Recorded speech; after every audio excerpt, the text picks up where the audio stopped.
மாவட்ட ஆட்சியர் எங்கள் இயக்கத்தை திட்டமிட்டு புறக்கணிக்கிறார் என்று மனு அளிக்க சென்ற புதுச்சேரி 10 ரூபாய் சட்ட இயக்க நிர்வாகிகள் மாவட்ட ஆட்சியர் அலுவலக வாசலில் திடீரென தர்ணா போராட்டத்தில் ஈடுபட்டதால் பரபரப்பு ஏற்பட்டது.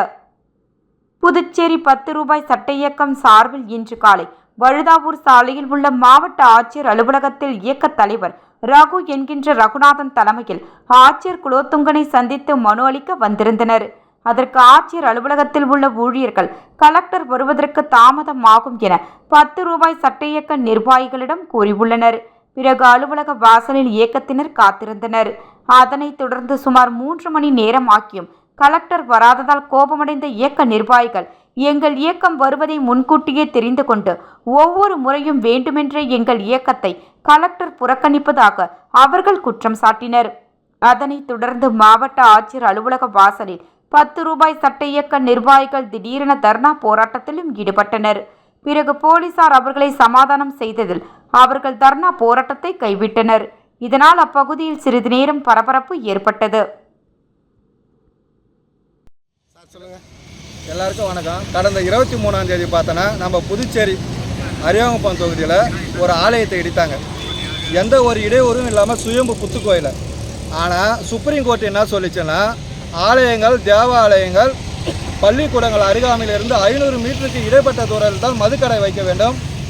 அதற்காக என்ன செஞ்சாங்க, நம்மளுடைய அரசு எப்பயுமே சாராயத்துக்கு தானே முன்னுரிமை அளிக்கும், நம்ம என்ஆர் பிஜேபி அரசு. அதனால் சட்டமன்ற உறுப்பினருடைய தம்பி திருமண மண்டபத்திற்கும் அதன் கீழே இருக்கும் ரெஸ்டோ பாருக்கும் பார்க்கிங் வசதி இல்லை என்பதற்காக அங்கே இருந்த ஒரு ஏழை குடியிருப்புகளை 18 வீடுகளை இடித்து தரமட்டமாக்கியது. அதில் ஒரு சுயம்பு கோயில். எத்தனையோ ஆலயங்களை பார்த்தோன்னா தேசிய நெடுஞ்சாலைத்துறையில் போக்குவரத்துக்கு இடையூறாக இருக்குது. எத்தனையோ தலைவர் சிலைகள் பார்த்தோன்னா நடு சாலையில் இருக்கிறது. அதெல்லாம் துப்பு கட்ட அரசு அதெல்லாம் எடுக்க துப்பு இல்லை. எந்த ஒரு இடையூறும் இல்லாமல் இருந்த ஒரு ஆலயத்தை எடுத்தது. அதற்கு தான் நாங்கள் அனுமதி கேட்டு மனு கொடுக்க வந்தோம். இன்ன வரைக்கும் மாவட்ட ஆட்சியர் 3 மணி நேரமாக காத்து கொண்டு இருக்கிறோம். இது வரைக்கும் வரலை. பார்த்தோன்னா நம்ம திமுக அரசு கூட எந்த ஒரு மத வழிபாடுகளை இடிக்கலை. ஆன்மீக என்ற அரசு என்ற பெயரில் இந்த புதுச்சேரி என்ஆர் அரசு ஆன்மீக தளத்தை இடிக்கிறது. நாளைக்கு ஒரு 5 சிறுபான்மையினர் சட்டமன்ற உறுப்பினர் வருவார்கள்.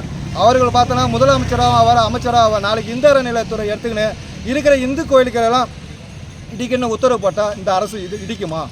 அதற்கு முற்றுப்புள்ளி வைப்பதற்காக தான் மாவட்ட ஆட்சியரை சந்திக்க மனு கொடுக்க வந்தோம். ஆனால் இன்று வரை பார்த்தோன்னா மாவட்ட ஆட்சியர் சந்திக்கவே இல்லை. அதனால் எங்களை நிராகரிக்கப்படுகிறது.